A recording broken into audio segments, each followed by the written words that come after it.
오늘은 2026년도 두 번째 수요 강론 시간입니다.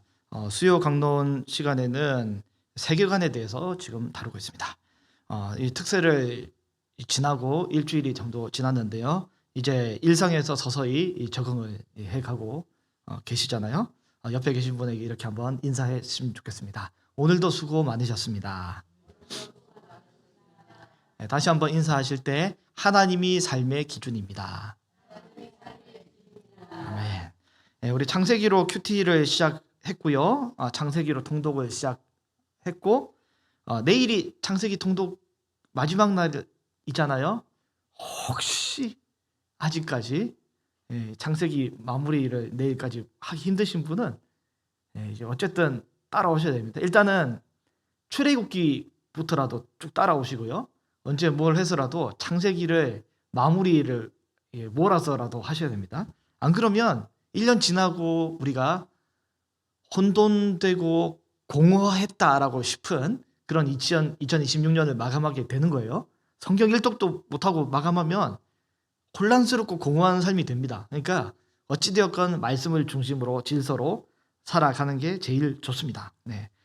큐티도 사실은 밀리면 넘어가고 오늘 걸 해야 돼요. 오늘 걸 해야지. 뭐 지금 6일 거를 7일 거를 몰아서 하지 안 되면 큐티는 오늘 거 하시고요. 성경도 이제 어쨌든 가능한 통독을 하시면서 잘 따라오시기를 부탁드립니다. 수요 강론에서는 오늘까지 창세기 내용을 다루고요.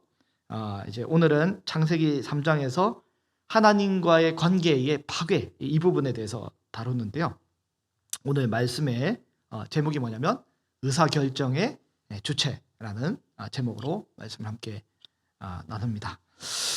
먼저 이 세계관이 뭐냐면 세계관은 세상을 바라보는 관점입니다. 세상을 바라보는 관점.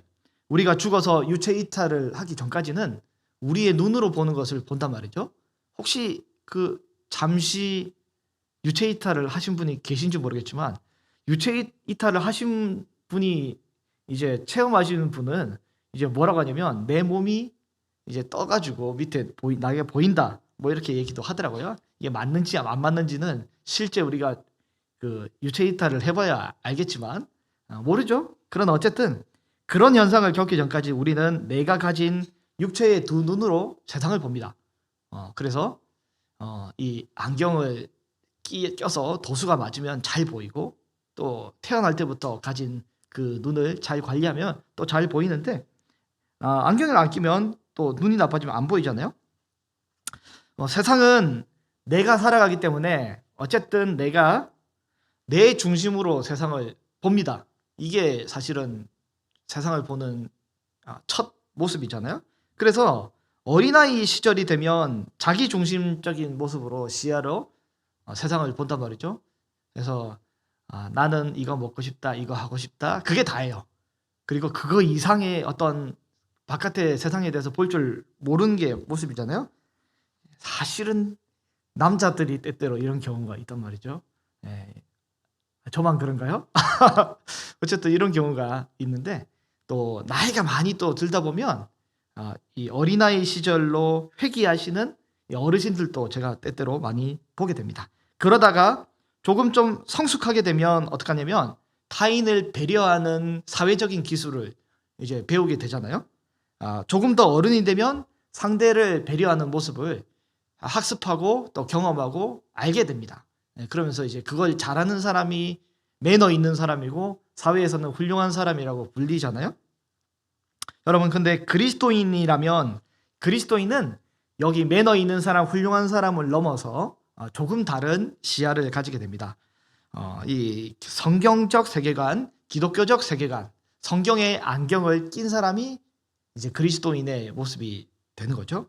항상 예수님이라면 어떻게 생각하셨을까? 예수님이라면 어떻게 행동하셨을까? 아니면 성경에는 뭐라고 기록되어 있고 성경의 원리는 무엇일까를 기준으로 의사결정을 하게 되는 거잖아요. 인생의 크고 작은 결정의 순간마다 우리 성도님들은 어떤 기준으로 어떤 방법으로 의사결정을 하고 계십니까? 이것이 과연 성경적인가? 아니면 이렇게 생각하는 것이 예수님의 뜻에 합한가? 이게 기준인지 아니면 이렇게 하면 더 효율적인가? 이렇게 하면 더 빨리 할 수 있을까? 이렇게 하면 더 가성비가 좋은가? 더 이렇게 하면 우리 가족이 더 행복할까? 더 많은 사람들이 즐길 수 있을까? 이런 기준인가? 여러분, 우리가 생각하는 생각의 기준이 뭔지 한번 잘 생각해 보시기를 바랍니다. 영화 그 2026년도에 개봉된 영화인데요. 이 제이슨 라이트먼이라는 감독이 만든 영화인데 Thank You for Smoking이라는 영화가 있습니다. 혹시 보신 분이 계실지 모르겠는데요. 저는 보진 않고 리뷰만 좀 봤는데요. 핵심이 뭐냐면 이 에피소드가 뭐 있는데 여러 가지 중에 하나가 뭐냐면 정부에서 담배 피는 게 위험하니까 담배 꽉에다가 이걸 담배를 피면 이제 암에 걸릴 수 있고 위험하고 이런 것들을 요즘에는 그렇게 인쇄돼서 나오잖아요, 담배에. 그런데 이제 그거를 시도하고자 더 강력한 규제를 담배 업체에게 하고자 이 담배의 어떤 협회의 이 청문회를 개최를 합니다. 그래서 주인공이 이제 누구냐면 닉 네일러라는 사람인데 이 사람이 누구냐면 담배 회사의 로비스트입니다. 그래서 이제 말을 굉장히 잘해요, 이 사람이. 그래서 이 사람이 청문회에 소환되어서 이리저리 이야기를 하는데 정부에서는 뭐라고 하냐면 당연히 담배는 해로우니까 담배 회사에게 더 많은 규제를 하자 이러면서 이런 논리로 대화를 시도하는데 근데 이 주인공 닉 네일러가 뭘 하냐면 담배가 얼마나 해로운지에 대해서 논쟁을 안 하고 여기서 이 프레임을 바꿔가지고 어떻게 하냐면 정부가 개인에 대해서 얼마나 더 개입을 할 수 있는지 개인의 삶의 기호에 대해서 기호식품인데 이 기호식품을 얼마나 제한할 수 있는 권리가 있는지로 논쟁을 바꿔버립니다. 그래서 이제 이 담배 회사의 로비스트가 승리하게 되고 뭐 이런저런 내용들이 나오게 되는 거죠. 그러니까 기본적인 논점은 담배가 얼마나 해로운가로 하고 싶었지만 이 로비스트는 바꿔가지고 관점을 바꿔서 논점을 흐려가지고 다른 다른을 내놓는단 말이죠. 그래서 미국은 자유의 나라가 아닌가? 자유의 나라인데 어떻게 정부가 이 자유를 제한하냐라는 프레임으로 바꿔서 결국에 그가 승리하게 됩니다. 근데 오늘 창세기 3장에 사탄이 쓰고 있는 방법이 이런 방법을 쓰고 있거든요. 사탄은 지금 이런 프레임을 쓰고 있습니다. 하나님의 명령이 무엇이었습니까? 창세기 2장에 보면 동산의 모든 실과를 다 먹어라. 다 먹어라. 그러나 딱 하나, 동산의 선악을 알게 하는 그거는 먹지 마라. 하나님이 이렇게 말씀을 하셨단 말이죠. 하나님은 핵심이 뭐냐면 다 먹으라라는 자유를 주셨고, 그러나 이거 하나만 먹지 마라는 이제 명령을 주신 거죠. 제가 그 어린이부나 또 이게 어린이 설교할 때 자주 쓰는 예화입니다. 이제 어떤 비유냐면 이제 이 부모가 어린아이를 데리고 어딜 가냐면 애슐리 뷔페를 갑니다. 뷔페에 입장한 다음에 아이가 초롱초롱한 눈을 가지고 신나 있을 때 이야기를 합니다. 엄마, 나 여기 있는 거 다 먹어도 돼? 라고 하는 거죠. 근데 엄마가 이야기하는 거죠. 여기 있는 거 다 먹어. 괜찮아, 다 먹어. 할 때 아이가 이제 이번 기회다 싶어서 얘기를 하는 거죠. 나 아이스크림도 먹어도 돼? 먹어? 오늘은 허용해 줄게. 그럼 콜라도 먹어도 돼? 먹어.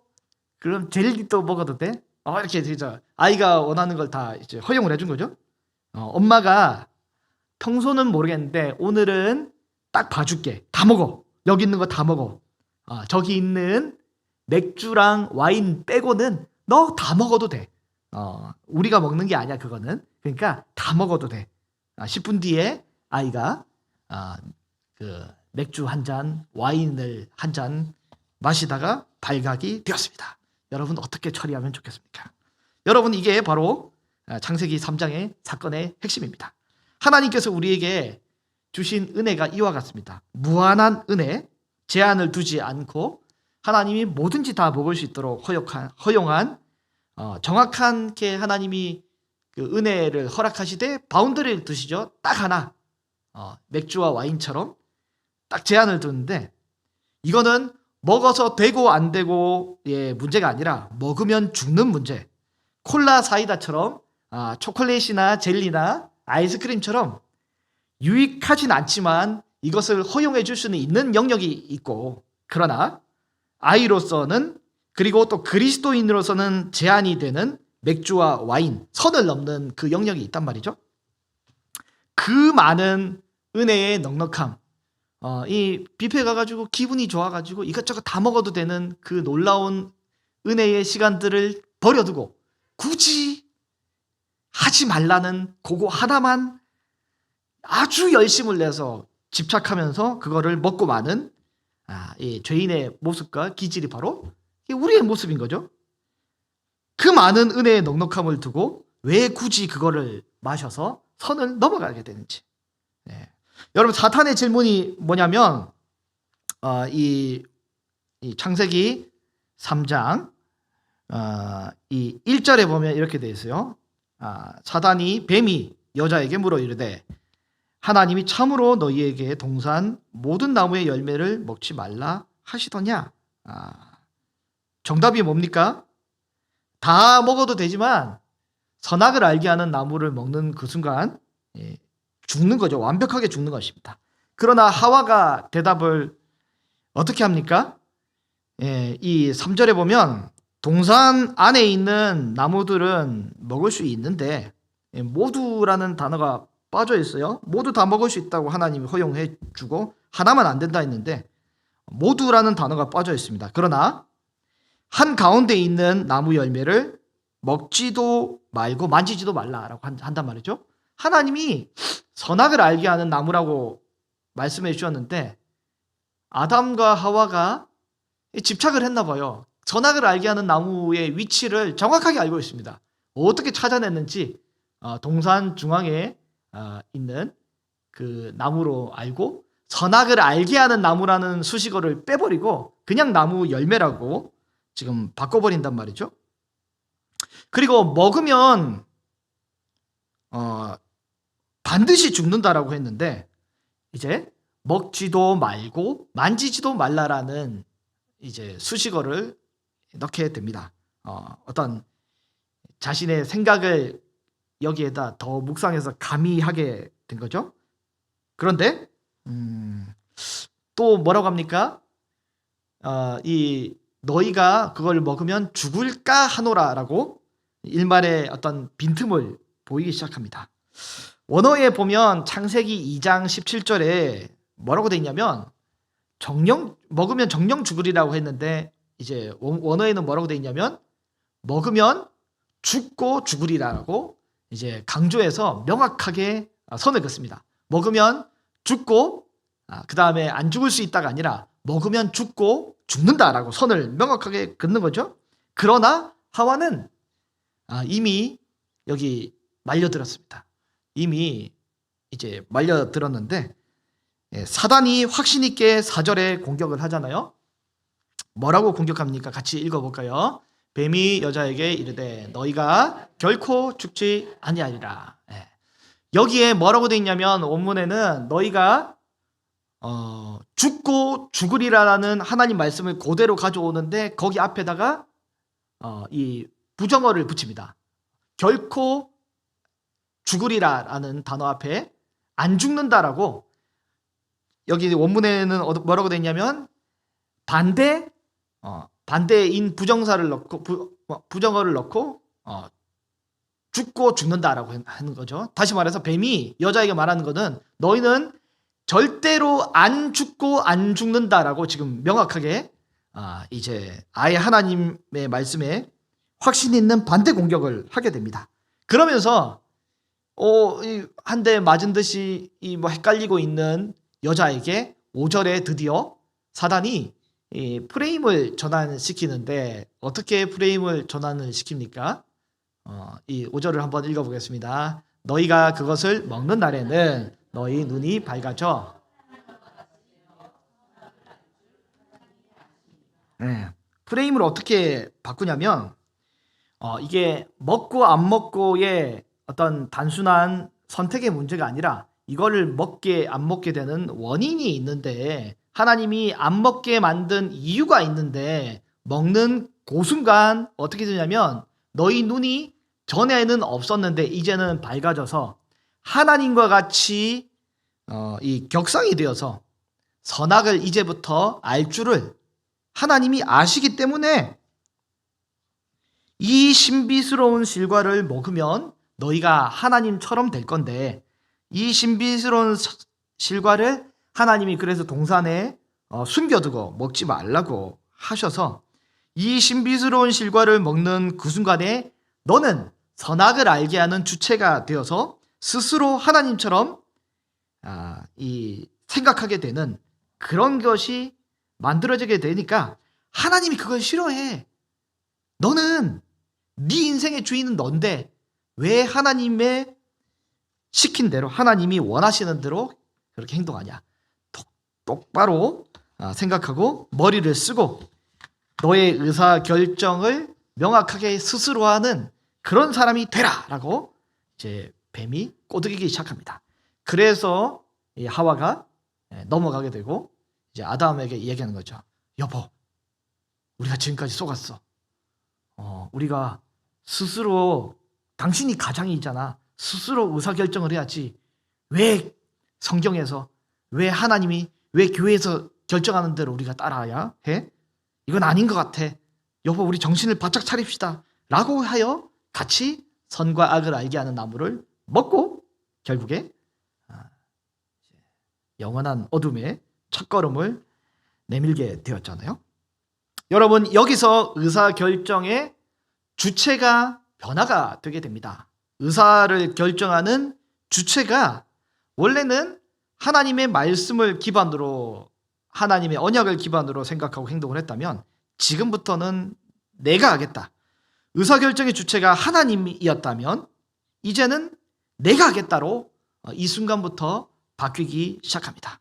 지금까지는 하나님께 속해 있어서 하나님의 통치 가운데 하나님의 공급하심을 따라 삶을 살았더라면 이제는 내가 마치 아버지의 집을 떠난 이 탕자처럼 아버지에게서 독립되어서 내가 그렇게 살겠다라고 결정을 하게 되는 것입니다. 하나님의 통치로부터 독립하여서 이제는 모든 의사결정의 주체로서 내가 스스로 다 하겠다라고 결정하게 된 게 바로 선과 악을 알게 하는 나무의 실과를 먹은 거잖아요. 여러분, 사단의 공격의 핵심이 이겁니다. 하나님은 네가 스스로 의사결정을 못하도록 선과 악을 알게 하는 나무를 먹지 말라고 했어. 너의 선택의 자유를 하나님이 막은 거야. 너는 자유로운 선택을 할 수 있는 권리가 있으니까 하나님의 뜻대로 하지 말고 네가 보기에 좋은 대로 선택을 하라라고 사단이 굉장히 낭만적이고 이 어떤 지금 시대를 사단은 앞서가서 오늘날에 유행하는 그런 자유로운 사상을 사단이 주입을 이미 해주었습니다. 여러분, 이게 네 삶의 주인은 바로 너야라는 아주 낭만적인 이 어떤 도전을 사단이 던져준 거잖아요. 오늘날의 문화가 우리에게 던지는 메시지와 똑같습니다. 똑같습니다. 사단은 말씀을 따를지 안 따를지를 결정하라는 게 아니라 프레임을 전환시켜서 너 인생의 주인은 누구냐? 자유롭게 결정할 수 있는 주체는 누구냐? 라고 프레임을 전환시켜서 아담과 하와를 넘어뜨린 거죠. 근데 사단의 공격에는 허점이 있습니다. 허점이 뭡니까? 여러분 잘 생각해 보면 하나님께서 우리에게 로봇처럼 의사결정을 전혀 못하도록 그렇게 만든 게 아니잖아요. 하나님께서 의사결정의 어떤 이 증거를 우리에게 맡겨두신 것입니다. 인간 스스로 결정권을 이 가지고 말씀을 따르지 않을지, 하나님을 따르지 따르지 않을지를 선택할 수 있는 자유를 하나님이 우리에게 주셨단 말이죠. 우리에게 자유가 없는 게 아닙니다. 우리에게는 선택할 수 있는 권리가 있습니다. 하나님이 먼저 답을 주신 이후에 하나님을 선택하면 영원히 살고 하나님을 선택하지 않으면 영원히 죽는다. 반드시 죽는다라고 답을 먼저 주셨어요. 여러분, C.S. 루이스가 순전한 기독교에서 죄의 본질에 대해서 뭐라고 표현하냐면, 이는 먹고 안 먹고의 문제가 아니라, 이런 도덕적인 문제가 아니라 하나님의 자리에 나 자신을 두려고 하는 이 자기 중심성, 이게 바로 죄의 문제라고 설명합니다.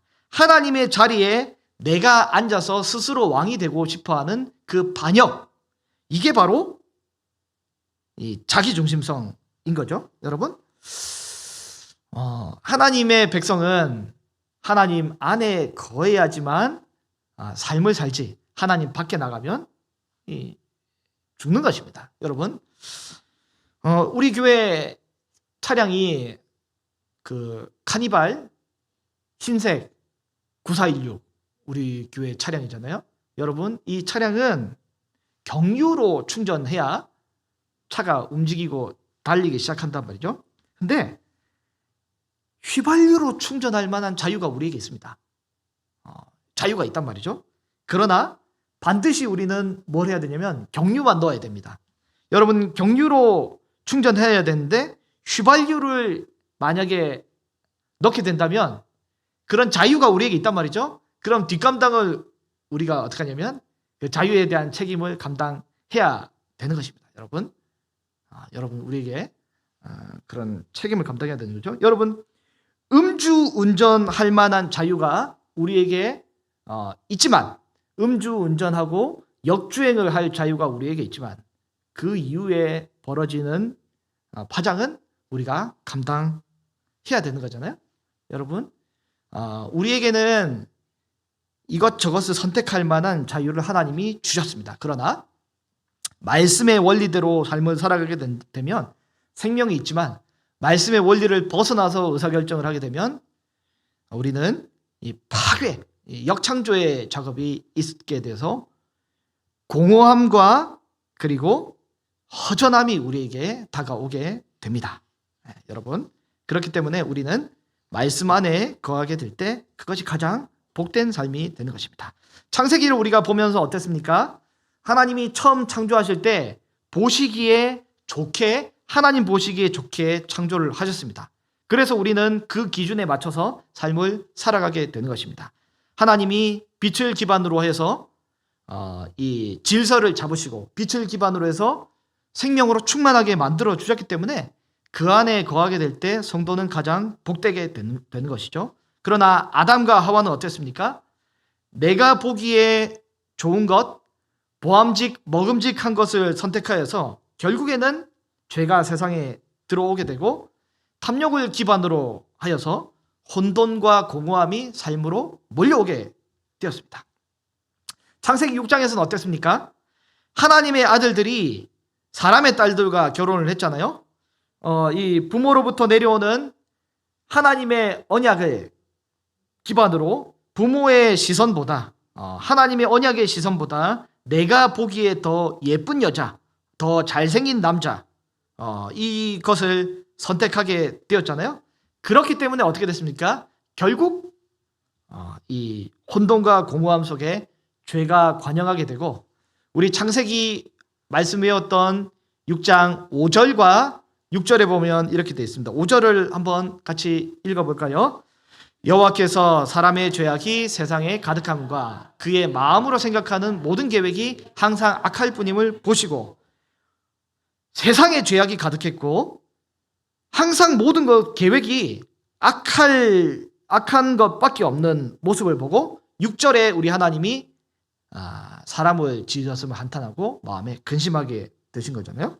이렇게 사람이 의사결정을 하게 되는 기준이 하나님의 언약이 아니라 인간의 상식과 경험, 그리고 남들이 하던 대로, 주변 사람들이 하는 대로 이렇게 온 세상이 흘러가되 모든 계획 자체가 이미 말씀에 벗어난 계획이 되어서 결국에 홍수로 세상이 멸망하게 되는 근간이 되게 되었습니다. 세상이 그렇게 된 것입니다. 여러분, 그 중세에 르네상스 운동이 벌어졌는데요. 이 운동의 핵심이 뭐냐면 그리스 로마 시대로의 회귀입니다. 회귀.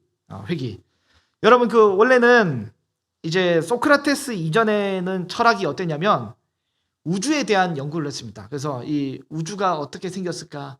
세상이 어떻게 만들어졌을까? 땅, 불, 바람, 물, 마음, 이 5가지 힘이 하나로 뭉쳐서, 여러분 이게 만화에 이렇게 만들어지긴 했지만 이 만화긴 하지만 실제 이게 이제 철학자의 그 어떤 세계가 구성되는 5가지 원리 중에 이제 하나입니다. 어떤 사람은 한 3가지, 어떤 사람은 1가지, 어떤 사람은 뭐 5가지, 뭐 이렇게 철학자들이 이제 뭐 만드러시스 뭐 이렇게 이름도 이제 만들어진 비슷하게 돼 있잖아요. 그런 사람들이 이렇게 고민한 거죠. 우주가 어떻게 만들어졌을까 고민을 하다가 소크라테스는 어떻게 했냐면 우주는 어떻게 되는지 모르겠고 일단은 너 자신을 알라 해서 뭐라고 하냐면 이 우주는 모르겠고 사람이 어떤지 한번 살펴보자 라고 소크라테스가 했습니다. 그런 다음에 플라톤은 뭐라고 하냐면 일단은 스승은 건너뛰긴 했지만 이제 우주랑 사람은 무슨 관계일까? 어떤 이런 거를 플라톤은 연구를 했단 말이죠. 그런 다음에 그의 제자 아리스토텔레스는 뭐라고 했냐면 우주랑 인간의 어떤 실제적인 과학 원리를 연구한 거죠. 그러다가 이제 그 어떤 사람에 대한 우주에 대한 그 다음에 어떤 이 과학에 대한 연구들이 이제 이 그리스 로마 사회에 많이 있었습니다. 그래서 우리 레슬링 할 때 그레코 로만 형태에서 허리 잡고 막 심건호가 뭐 돌리고 했잖아요. 그게 이제 그리스 로마의 형태의 레슬링 방법이라고 이제 하는데 어쨌든 그레코 로만 시대의 어떤 철학이 굉장히 발전을 많이 했습니다. 그러다가 문제가 생겼습니다.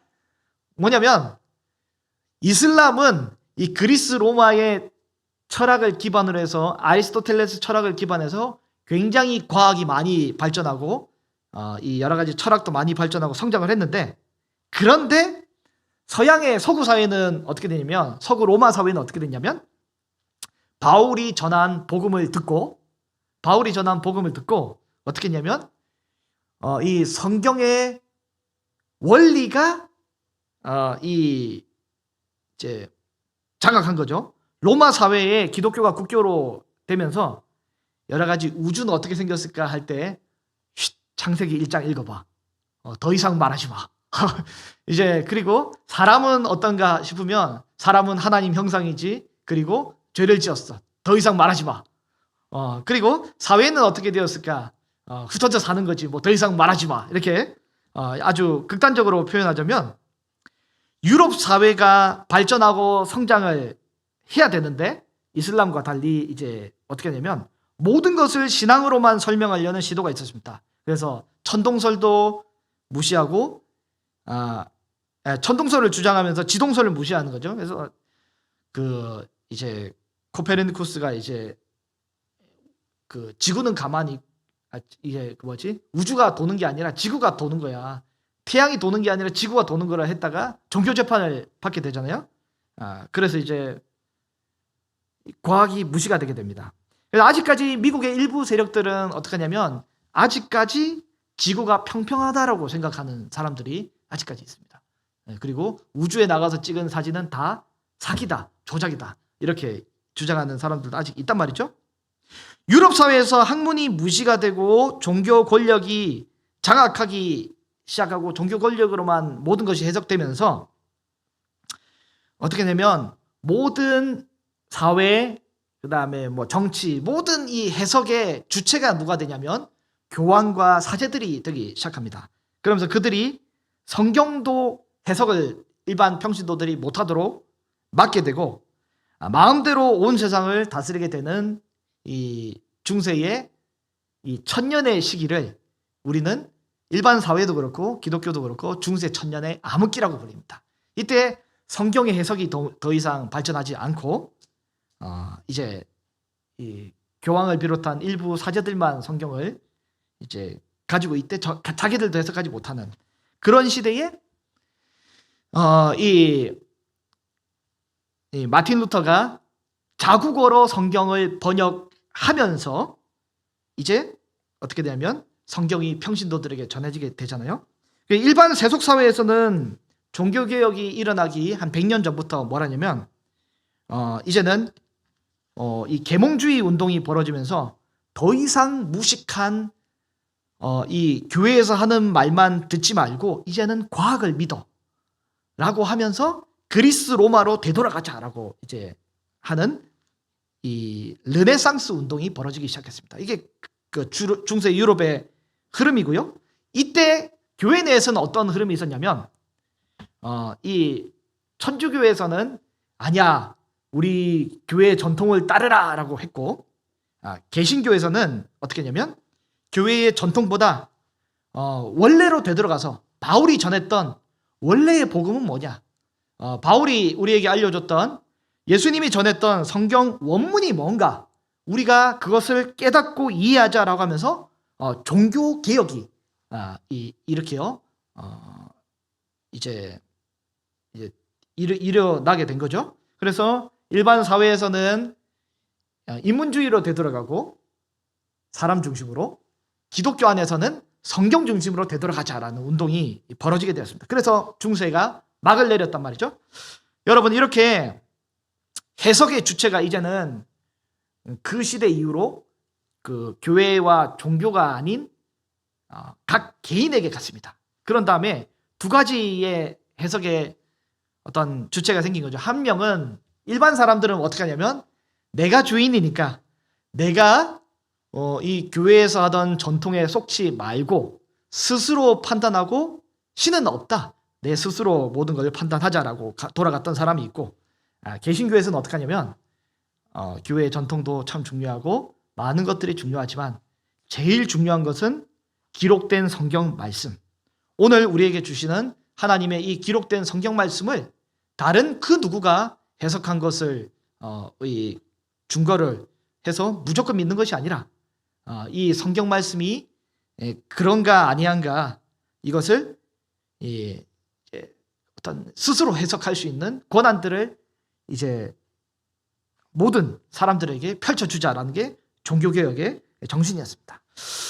여러분 우리의 오늘 본문을 통해서 우리가 함께 나누는 주제 의사결정의 주체 여기서 우리가 두 가지 정도 우리가 좀 적용을 하고 싶어요. 첫 번째는 뭐냐면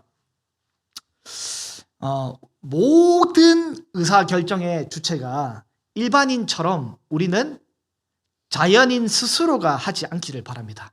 누가 해야 되냐면 구원받은 사람이라면 성경의 원리대로 의사결정을 할 수 있기를 바랍니다.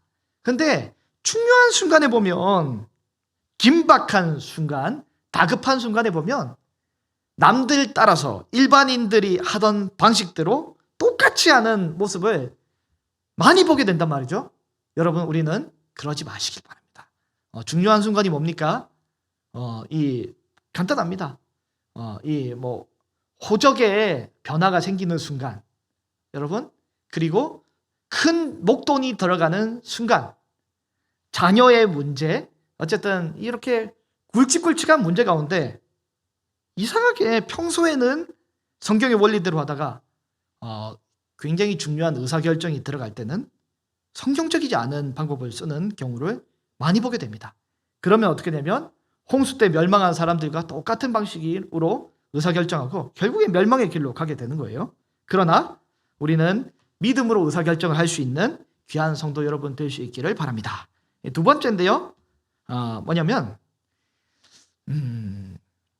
이제는 시대가 종교개혁의 극단적인 시대가 아니기 때문에 조화를 갖추긴 해야 되지만 여러분 이제는 우리가 스스로 성경을 좀 읽어낼 수 있는 그런 믿음의 사람 될 수 있기를 바랍니다.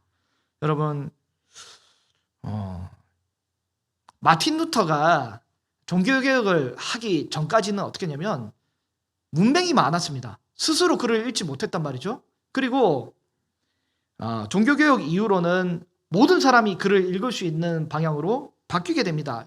독일의 국어학자 중에 세종대왕과 같은 권위를 가진 국어학자가 누구냐면 바로 마틴 루터입니다.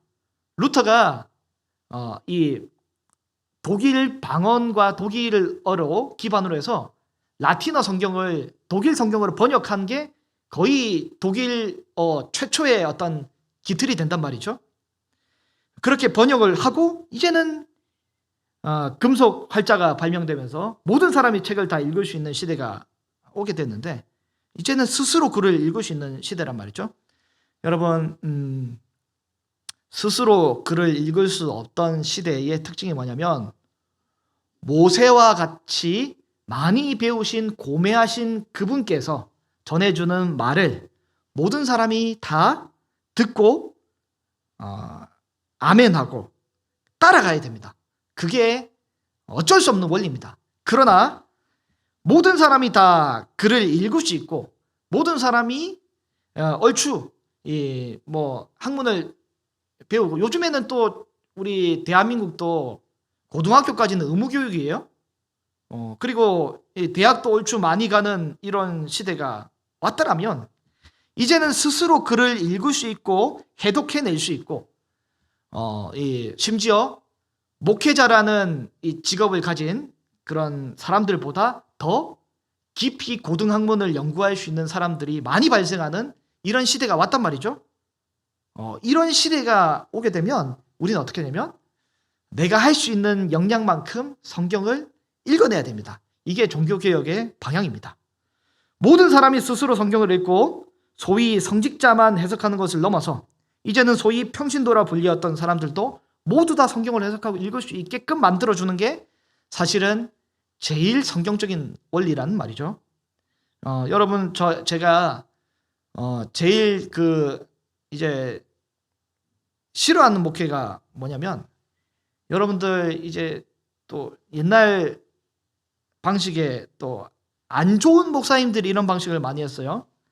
평신도로 하여금 계속 뺑뺑이 돌립니다. 뺑뺑이 돌려서 성경을 읽지 못하게 만들고 바빠서 이제 그냥 뭘 하냐면 성경도 교회에서 같이 이제 해석해 주는 대로 그다음에 예배도 이 교회에서 해석해 주는 대로 이제 그렇게만 몰입하게 만들어서 결국에는 교회 없으면 아무것도 못하는 그런 존재로 만드는 것이 제가 볼 때 건강한 목회의 방식은 아닌 것 같습니다. 여러분 제일 좋은 믿음의 방식은 뭡니까? 모든 사람이 여호와의 말씀을 즐거워하며 주야로 묵상할 수 있는 것이 가장 좋은 것입니다. 그래서 우리 개역 개정 성경의 한계가 뭡니까? 읽어도 무슨 말인지 몰라요. 무슨 말인지 너무 어려워요. 그래서 최소 큐티라도 세번역 버전이 나왔기 때문에 우리가 그걸로 묵상하며 무슨 뜻인지는 다음 문제고 일단은 무슨 말인지는 알아야 되겠다라고 해서 세번역을 추구하지 않습니까? 그리고 2024년도에 대한민국에 새 한글 성경이라고 또 더 좋은 버전으로 이제 성경이 또 나왔는데요. 여러분 어쨌든 성경은 초등학생이든 유치원생이든 글을 읽는 사람이 이해가 되게끔 번역이 되는 게 제일 좋고 그렇기 때문에 성경 해석의 주체는 바로 내가 될 수 있는 것입니다. 여러분 성경에서 오늘 강조하듯이 하나님은 우리에게 의사결정의 주체를 너는 하지 말고 하나님이 시킨 대로만 해라라고 하지 않으셨어요. 선과 악을 말씀을 기반으로 우리가 해석하고 판단하고 그리고 순종할 수 있는 자유를 우리에게 허락해 주셨습니다. 오늘 저와 여러분이 우리에게 주어진 신구약 66권의 말씀을 이거는 이제 목회자들만 해석하는 말씀이 아니라 오늘 나에게 주시는 말씀으로 받을 수 있는 믿음의 용기가 있으시기를 바랍니다. 성령께서 우리 안에 들어오셨고 우리 안에 진리를 깨우쳐 주시고 알려주실 것입니다. 그리고 성경의 가장 중요한 특징 중에 하나가 명료성이에요. 번역을 이상하게 어렵게 해놔서 그렇지 읽으면 이해가 되게끔 성령이 우리에게 조명해 주시고 알려주시는 것이 성경의 원리입니다. 그렇기 때문에 여러분 두려워하지 마시고 2026년도 우리가 어쨌든 좌우지간 성경을 읽어낼 수 있고 내가 그 말씀을 해석하고 하나님 말씀대로 살아갈 수 있는 저와 여러분이 될 수 있기를 소망합니다.